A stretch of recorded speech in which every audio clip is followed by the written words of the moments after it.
मनुस्मृति हिंदू धर्म का एक प्राचीन शास्त्र है जिसे महर्षि मनु द्वारा लिखा गया है। सन 1776 में अंग्रेजी में अनुवाद करने वाले पहले सांस्कृतिक ग्रंथों में से यह एक है। इसे ब्रिटिश औपनिवेशिक सरकार के लाभ के लिए हिंदू कानून बनाने के लिए इस्तेमाल किए थे। इसमें कुल 12 अध्याय व 2684 श्लोक हैं। मनुस्मृति की गणना विश्व के ऐसे ग्रंथों में की जाती है जिनसे मानव ने व्यक्तित्व, आचरण व समाज की रचना हेतु प्रेरणा प्राप्त की है। मनुस्मृति का प्रभाव सनातनी समाज में ही नहीं बल्कि अन्य समाज में भी रहा। केवल भारतवर्ष में ही नहीं, भारत के बाहर भी रहा। महान दार्शनिक एंटोनी रीड कहते हैं कि बर्मा, आइलैंड, कंबोडिया, जावा व बाली आदि में धर्मशास्त्रों में आज भी मनुस्मृति का प्रभाव व बहुत बड़ा आदर सम्मान है। बाइबिल इन इंडिया नामक ग्रंथ में लुई जैकुलविट लिखते हैं, मनुस्मृति ही वह आधारशिला है जिससे पर्सिया, ग्रीसियन और रोमन में कानून संहिताओं का निर्माण हुआ। आज भी यूरोप में मनु का प्रभाव का अवलोकन किया जा सकता है।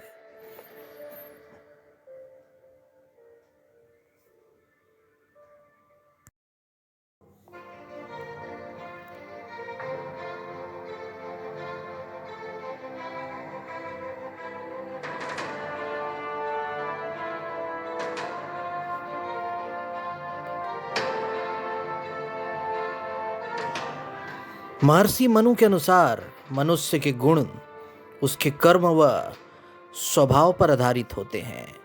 मनुस्मृति मूलतः वर्ण व्यवस्था है, ना कि जाति व्यवस्था। वर्ण शब्द ब्रिज धातु से बना हुआ है जिसका मतलब चुनना या चयन करना होता है। मनुस्मृति में वर्ण व्यवस्था को बताया गया है, ना कि जाति या गोत्र व्यवस्था को। मनुस्मृति के प्रथम अध्याय में कहीं भी जाति या गोत्र शब्द है ही नहीं, बल्कि 4 वर्णों की उत्पत्ति का वर्णन है।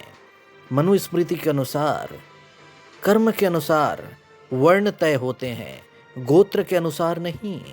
मनुस्मृति के अनुसार उच्च कुल में पैदा हुआ व्यक्ति जरूरी नहीं उच्च कुल का हो, ये उसके कर्म तय करेंगे।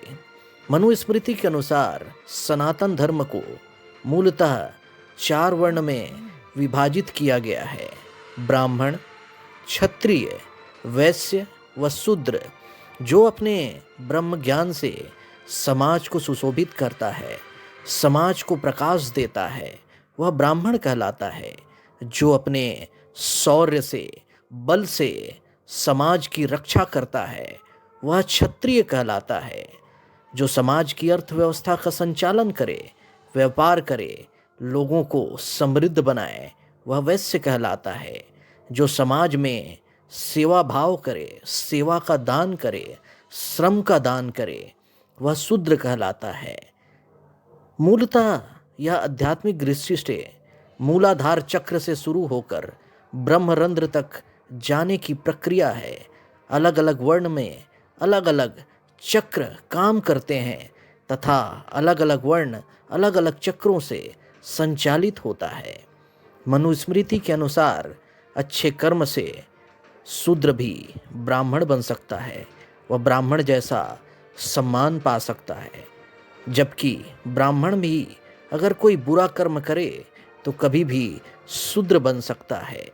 एक जीवन में एक व्यक्ति मनुस्मृति के हिसाब से 4 वर्णों को जीता है। वह कभी ब्राह्मण बनता है तो कभी क्षत्रिय, तो कभी वैश्य, तो कभी शूद्र, कभी कभी 24 घंटे में भी मनुष्य कई वर्णों को जी लेता है। वह ब्राह्मण भी बन जाता है, तो शूद्र भी, तो कभी क्षत्रिय भी, तो कभी वैश्य भी। तो आइए चलते हैं आज के हमारे मेहमान की तरफ, आचार्य युगल किशोर शर्मा, जो आपको वर्ण व्यवस्था से जुड़ी भ्रांतियों के बारे में बताएंगे और वर्ण व्यवस्था के बारे में प्रकाश डालेंगे तथा जाति व्यवस्था की सौंदर्यता का भी वर्णन करेंगे। तो आइए चलते हैं पंडित युगल किशोर शर्मा की तरफ।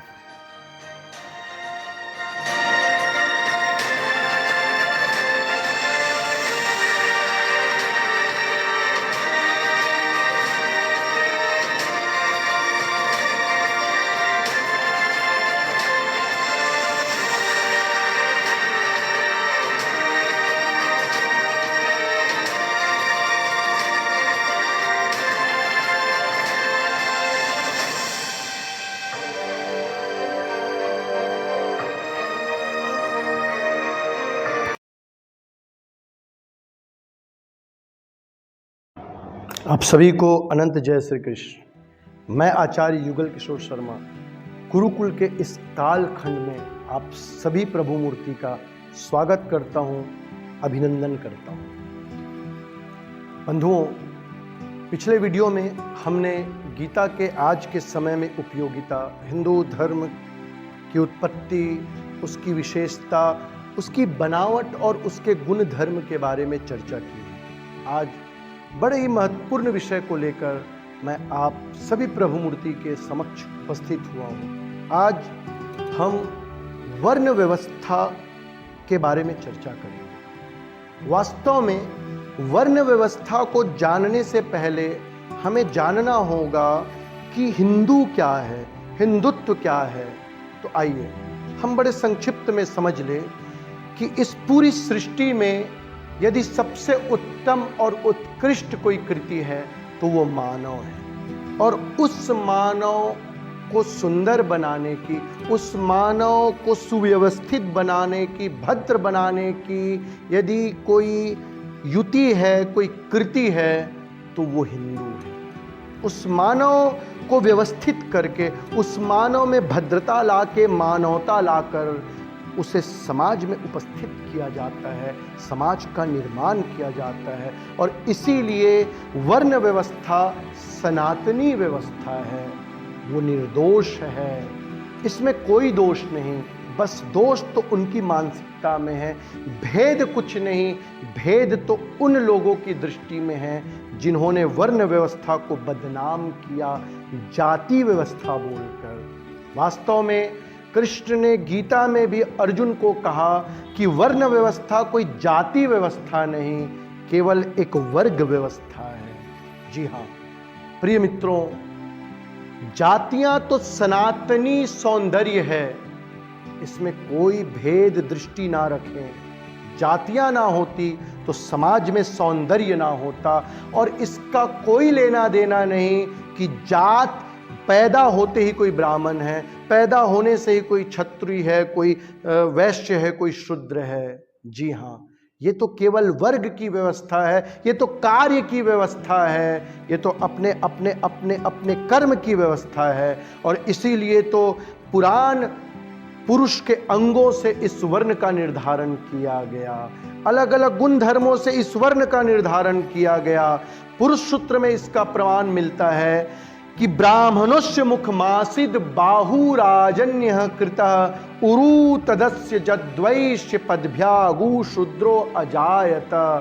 अर्थ होता है जो मुख से कार्य करते हैं, जो शिक्षा देते हैं, जो ज्ञान देते हैं, स्वयं ज्ञान अर्जित करके जो यज्ञ अनुष्ठान का कार्य करते हैं, उन्हें ब्राह्मण कहा जाता है। वो पुराण पुरुषोत्तम के मुख हैं।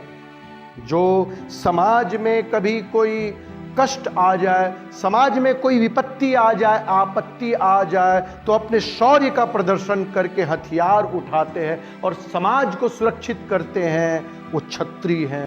तो हाँ, वैश्य अपने पुरुषार्थ से श्रम करके धन अर्जित करता है और पूरे समाज को पुष्ट करता है। तो वहीं शूद्र सारे अलग अलग विभागों में लगे हुए लोगों की सेवा करता है। देवियों सज्जनों, इसका कतई ये अर्थ नहीं कि कोई एक बार शूद्र है तो जीवन भर शूद्र रहेगा।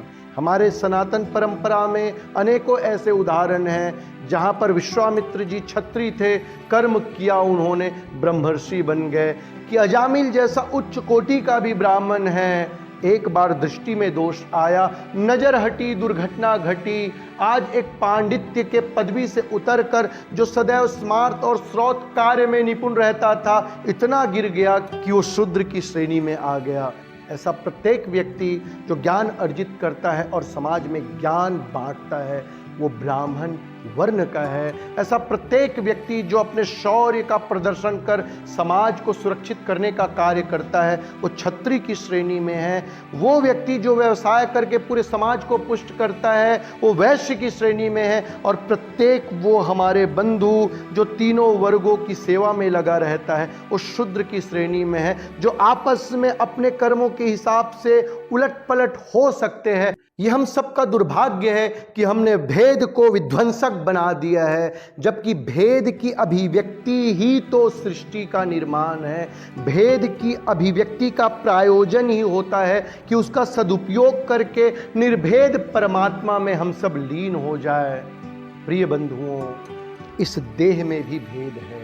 जो कार्य आंख करती है वो कार्य कान कतई नहीं कर सकता, जो कार्य मुख करता है वो कार्य आंख कतई नहीं कर सकता। भोजन तो हाथ का सहारा लेकर मुख में जाता है, मुख से गले में होते हुए उदर में आ जाता है। भोजन आता तो उदर में है, लेकिन पुष्ट पूरा शरीर हो जाता है। बस इसी सामंजस्य को समझने का प्रयास हमें करना है, और ये समन्वयन हमारे समझ में आ गया तो सच कहता हूं, एक सुंदर समाज का निर्माण हो जाएगा। वर्ण व्यवस्था संघर्ष नहीं, संगठित होने का पाठ पढ़ाती है। और वास्तव में वर्ण व्यवस्था तो लिक्विड था, जिसे धीरे धीरे समय काल बदलने के बाद उसे सॉलिड कर दिया गया। ब्राह्मण का पुत्र ब्राह्मण होगा, क्षत्रिय का पुत्र क्षत्रिय होगा। क्यों होगा? नहीं हो सकता जब तक उसके कर्म वैसे नहीं जो ब्राह्मण के कैटेगरी में उसको लाकर खड़ा करे, जब तक उसके कर्म वैसे नहीं जो उसे क्षत्रिय के कैटेगरी में लाके खड़ा करे, वो ब्राह्मण या क्षत्रिय या वैश्य या शूद्र नहीं हो सकता। उसके लिए उसे अथक मेहनत करना पड़ेगा, प्रयास करना पड़ेगा, उच्चता प्राप्त करनी होगी। और समाज में किसी वर्ण में कोई भी ऊंचा और नीचा नहीं। जिस प्रकार कोई गरीब से अमीर बन सकता है, बस उसी प्रकार अपने उत्कृष्ट और उत्तम कर्म से कोई शुद्र ब्राह्मण बन सकता है। अपने गिरे हुए कर्म से कोई ब्राह्मण शूद्र भी बन सकता है। वो उसके कार्य पर निर्धारित करता है। और देवियों सज्जनों, ये हमारे देश का बड़ा दुर्भाग्य है कि इस वर्ण व्यवस्था को ना समझकर हम आपस में ही उलझ गए, लड़ने लगे। इसीलिए तो बाहर के आक्रांता आकर हमारे देश में हमला करने लगे और हमें सदियों की गुलामी सहनी पड़ी। शूद्रों को लगा शासक चाहे अंग्रेज हो, मुस्लिम हो, हमें क्या, हमें तो बस भंगीर बने रहना है, हमें तो बस सेवा का कार्य करना है। तो वैश्य सोचने लगा हमें व्यापार से मतलब, हमें क्या करना है। और देश पर आक्रांताओं ने हमला किया, बस कुछ ही लोगों को फर्क पड़ा, बाकी लोगों को फर्क नहीं पड़ा। उन्हीं लोगों ने लड़ाइयाँ लड़ी। हाल ये हुआ कि हमने 1400 वर्षों की गुलामी झेली। बस ये जो ना समझी है हमें टुकड़ों में बांट देता है। इसीलिए हमें उत्तम समझ का निर्माण करना है। वर्ण व्यवस्था एक वर्ग व्यवस्था है, ये वास्तव में लिक्विड फॉर्म है, इसे वज्र ना बनाए। वर्ण व्यवस्था तो बड़ी सुंदर व्यवस्था है। हम सनातन परंपरा के इन 4 चतुष्क को समझे। प्रथम चतुष्क धर्म अर्थ काम मोक्ष। द्वितीय चतुष्क ऋण की चर्चा है, पितृ ऋण, गुरु ऋण, देव ऋण और ऋषि ऋण। तृतीय चतुष्क आश्रम की व्यवस्था है, इसमें बाल आश्रम, गृहस्थ आश्रम, वानप्रस्थ आश्रम तो संन्यास आश्रम। और चतुर्थ चतुष्क में वर्ण आश्रम की व्यवस्था की गई है, जिसे हम सनातन वर्ण व्यवस्था कहते हैं। ये बड़ा महत्वपूर्ण है, इसे समझना पड़ेगा। और जब समझेंगे तो धीरे धीरे हमारे समाज में आपस में हम संगठित होंगे, हम एक दूसरे से प्रेम करेंगे, हम कभी ऊंचा या नीचा भाव किसी के प्रति नहीं रखेंगे, क्योंकि ना शूद्र नीचे है ना ब्राह्मण ऊंचा है। जैसे शरीर के प्रत्येक अंगों का अपना एक कार्य होता है, अपना एक महत्व होता है, मुख का एक महत्व है, आँख का एक महत्व है, पैर का महत्व है, प्रत्येक अंग का बराबर महत्व है, बस उसी प्रकार वर्ण व्यवस्था में प्रत्येक वर्ण का एक अपना महत्व होता है। ये कोई विधिवत क्रम से चलने वाला नहीं, ये तो जैसा आप करेंगे वैसा आपको मिलेगा। साहब, सनातन तो शास्त्रीय धारा है। इस धारा में जो भी आता है स्नान करता है, मगन हो जाता है, मंगल भाव में आ जाता है। तो इसीलिए याद रखें, हम भेद दृष्टि हटाकर अभेद परमात्मा में मिलने का प्रयास करें। ब्राह्मण, क्षत्रिय, वैश्य और शूद्र चारों एक है, आपस में भाई भाई है, कर्मों के हिसाब से इनका विभाजन है। इसीलिए कोई छुआछूत एक दूसरे से ना करे, कोई भेद ना करे, खूब प्रेम करे। जय सनातन, जय श्री राम।